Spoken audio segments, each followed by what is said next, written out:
Hello, friends.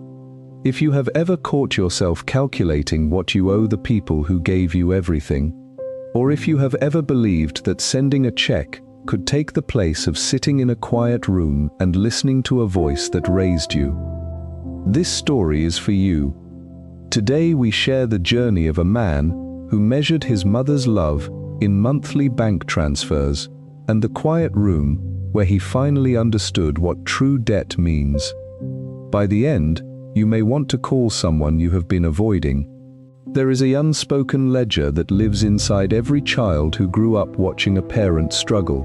We record the worn shoes, the skipped meals, the quiet counting of coins by the kitchen lamp, and we promise ourselves that one day we will pay it all back with interest. Yet the tragic mistake of the successful is believing that love is a balance sheet. We build towers of silver and gold to shield ourselves from the memory of poverty, only to lock out the very hearts that bled to lay our foundation. When the final accounting comes, the universe does not take currency. It only asks how much of your breath you gave away before the room fell silent. The bank transfer cleared at 8:03 a.m., and Richard logged off without picking up his mother's call.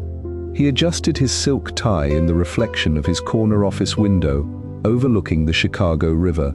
The morning sun hit the glass at a sharp 45-degree angle, turning the water below into a sheet of polished steel. His phone vibrated against the mahogany desk, a soft, dull buzz that ceased after 4 cycles. Richard did not need to answer it to know what was on the other end. It would be the same soft, tentative inquiry about his health, the same question about whether he was eating proper meals, and the same quiet pause before she hung up. He had already scheduled the monthly payment of $2,000. The transaction status read "completed" in green lettering. In his mind, the obligation was settled. 400 miles away, in a small wooden house in southern Indiana, 72-year-old Margaret Vance sat at her kitchen table. She lowered her hand from the old wall-mounted telephone and rubbed her left hip where the joint had begun to lock up 3 weeks ago. On the oilcloth table lay an open envelope containing a notice from the county clinic. The joint replacement surgery was recommended before winter. The estimate was $4,000 after insurance. That evening, Richard initiated a 3-way video call with his younger brother Julian and his sister Victoria. Richard sat in his high-backed leather chair, his laptop screen split into 3 illuminated rectangles. Julian spoke first from his law office in Atlanta, his fingers tapping against his fountain pen. Victoria joined from her design studio in Dallas, her eyes darting toward her assistant off-camera. Julian adjusted his glasses and looked directly into the camera lens. $4,000 for an elective hip procedure seems steep for a woman her age, Julian said. She barely leaves the porch anyway. Did she get a second opinion? Victoria sighed, setting down her coffee cup with a sharp click against her marble desk. I just paid tuition for the girls' academy, Victoria said. And Richard, you made senior partner last quarter. You have the liquidity. Why are we having a conference call over $4,000? Richard leaned forward, his reflection glinting in the dark screen. It is not about the liquidity, Victoria, Richard said. It is about structure. If we cover every minor expense without questioning the clinic bills, she will stop using her own savings. Dad left her the house and the land. She has assets. Julian leaned back, his eyes narrowing slightly. Do we actually know what is in her account? Julian asked. She worked as a seamstress for 30 years after Dad passed. She never spent a dime on herself. She must have something put away in that old iron box under her bed. Richard looked at his watch. He had a dinner meeting with international investors in 20 minutes. I will cover half the clinic deposit, Richard said. Julian and Victoria, you split the rest, and we need to discuss listing the house before winter. It makes no financial sense to keep paying property taxes on a 3-bedroom house for one person. The call ended. Richard closed his laptop, picked up his briefcase, and walked out into the cool evening air of the city. That night, Richard thought he had settled the debt with a click of a button. He didn't know the real interest was just beginning to accrue. The weeks that followed were swallowed by the acquisition of a Midwest manufacturing firm. Richard worked 16-hour days in glass conference rooms where men in tailored suits debated margins and debt ratios. His calendar was blocked in 15-minute intervals from sunrise until midnight. When his mother called on Tuesday afternoon, he tapped the automated reply on his screen while walking down a carpeted corridor. In a meeting. We'll call later. He did not call later. By 9 o'clock that night, his mind was occupied by the regulatory approvals needed for the merger. In Indiana, Margaret hired a neighbor girl to bring her groceries twice a week. She walked with a wooden cane now, her left hand trailing along the hallway wall to steady her gait. She never called Richard at his office again. Instead, she left short messages on his home voicemail once a week, always ending with the same sentence. "Don't worry about coming down this weekend, Richie. I know you have big things to take care of." By mid-November, the autumn leaves had rotted into brown sludge along the county roads. Richard flew to New York to sign the preliminary merger documents. The hotel suite on the 42nd floor overlooked Central Park, a vast dark rectangle surrounded by millions of glowing windows. At 10 o'clock on Thursday evening, Richard stood by the bar in the private dining room, holding a glass of scotch, while the CEO of the acquiring firm raised a toast to their success. His phone buzzed in his inner jacket pocket. He pulled it out, the screen illuminated with his mother's landline number. Richard looked at the illuminated screen, then at the circle of executives waiting for him to return to the table. He pressed the side button to silence the ringer and slid the phone back into his pocket. "Just a client checking in," Richard said, smiling smoothly as he raised his glass. "Where were we on the equity distribution?" The call rang 4 times before transferring to voicemail. In the old house on Cherry Lane, the wind rattled the single-pane glass of the kitchen window. Margaret lay on the linoleum floor near the hallway door, her cane 3 feet out of reach. Her breathing was shallow, her right arm pinned beneath her body. The small landline handset rested beside her fingers, its digital display glowing weakly in the dark room. She did not call an ambulance. She had written the number of Richard's private line on a piece of cardboard taped to the wall, right beside the emergency numbers. She reached out her thumb, pressed the redial button once more, and held the receiver against her ear. The automated voice answered after 5 rings. "You have reached the voicemail of Richard Vance. Please leave a message after the tone." Margaret closed her eyes. She did not leave a message.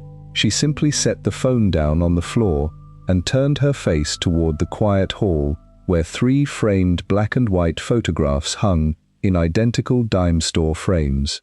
3 young faces smiled back at her from 30 years ago, wearing handmade cotton shirts she had sewn under a single kerosene lamp. At 6 o'clock the following morning, Richard woke up in his hotel suite. The grey dawn light filtered through the heavy drapes. He reached for his watch on the nightstand and saw 17 unread text messages and 5 missed calls from a number he did not immediately recognize. The first text was from the county sheriff in Indiana. Richard sat up slowly on the edge of the bed. The silk sheets felt cold against his legs. He tapped the sheriff's number and placed the phone against his ear. The sheriff's voice was flat, carrying the dry, unhurried cadence of rural law enforcement. "Mr. Vance, I am sorry to call you so early," the sheriff said. "Your neighbor found your mother this morning on the porch steps. The doctor thinks her heart gave out sometime late last night while she was trying to get to the mailbox." Richard did not speak. The quiet in the hotel room expanded until he could hear the faint hum of the air conditioning unit near the ceiling. She was wrapped in an old woolen coat, the sheriff added softly. She had a letter in her pocket addressed to you. We have secured the house. Richard stood up, his legs rigid. He looked at his reflection in the full-length mirror by the wardrobe. His suit jacket hung on the chair, pristine and unwrinkled. His leather shoes were polished to a mirror shine.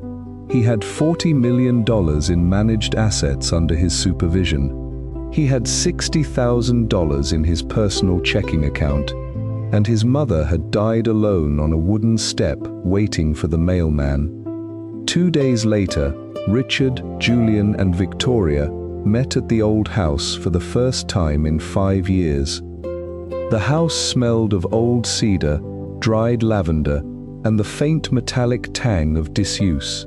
The three siblings stood in the kitchen, avoiding each other's eyes as they looked at the worn linoleum floor, where the chair legs had carved deep grooves into the pattern over 40 years.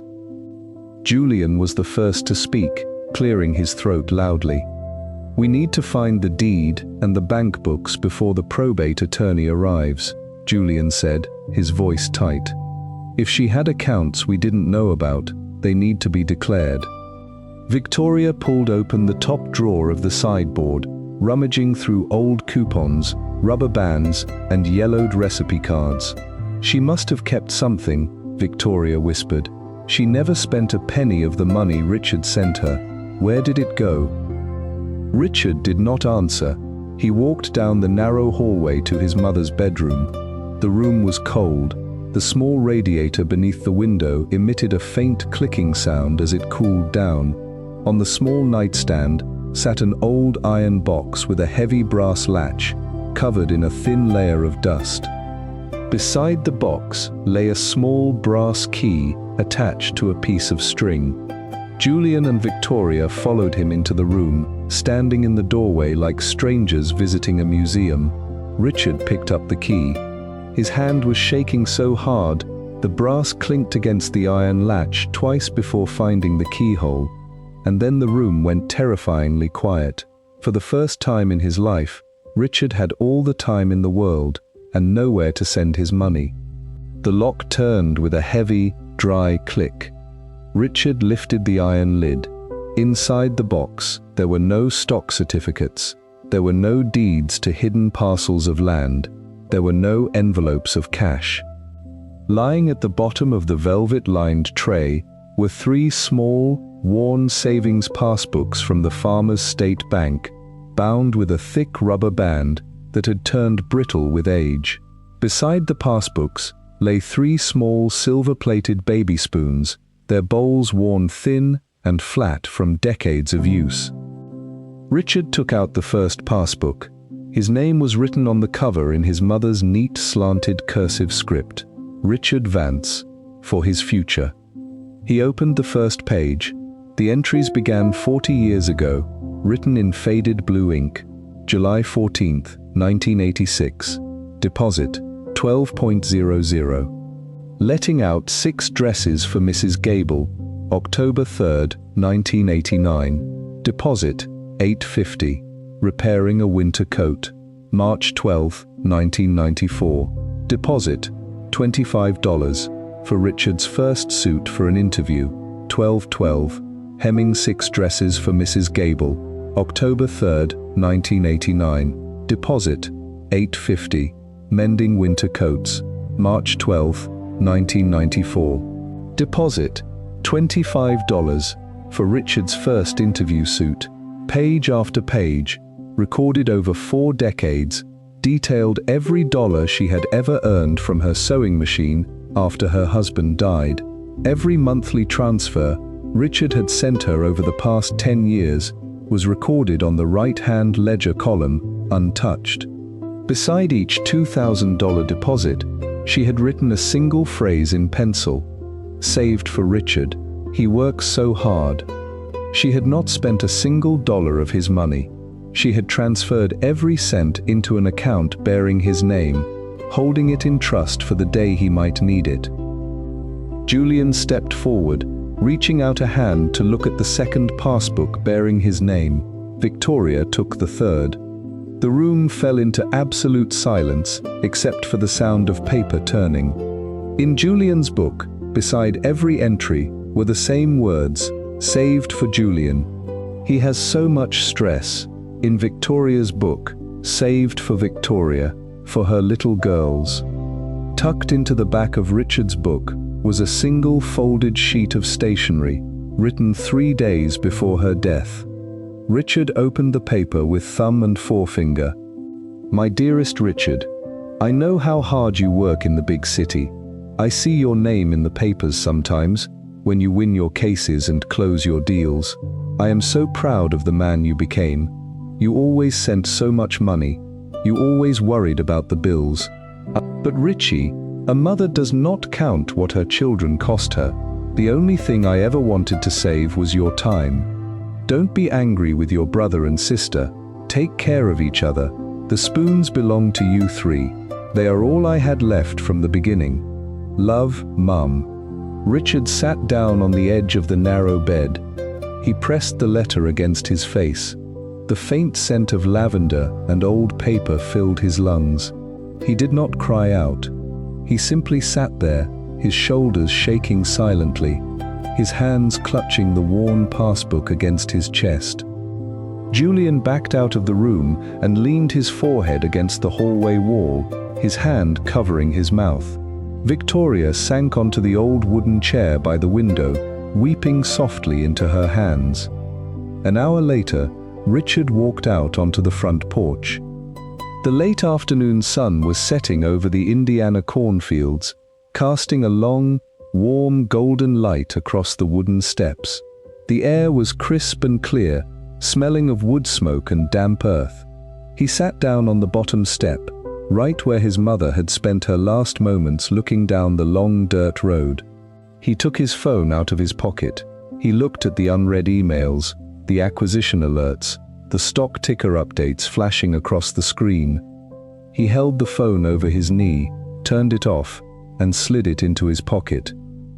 He picked up a handful of cool, dry soil from the edge of the porch step and let it run slowly through his fingers, watching the light catch the fine dust as it fell back to the earth. He had all the money in the world and nothing left to buy,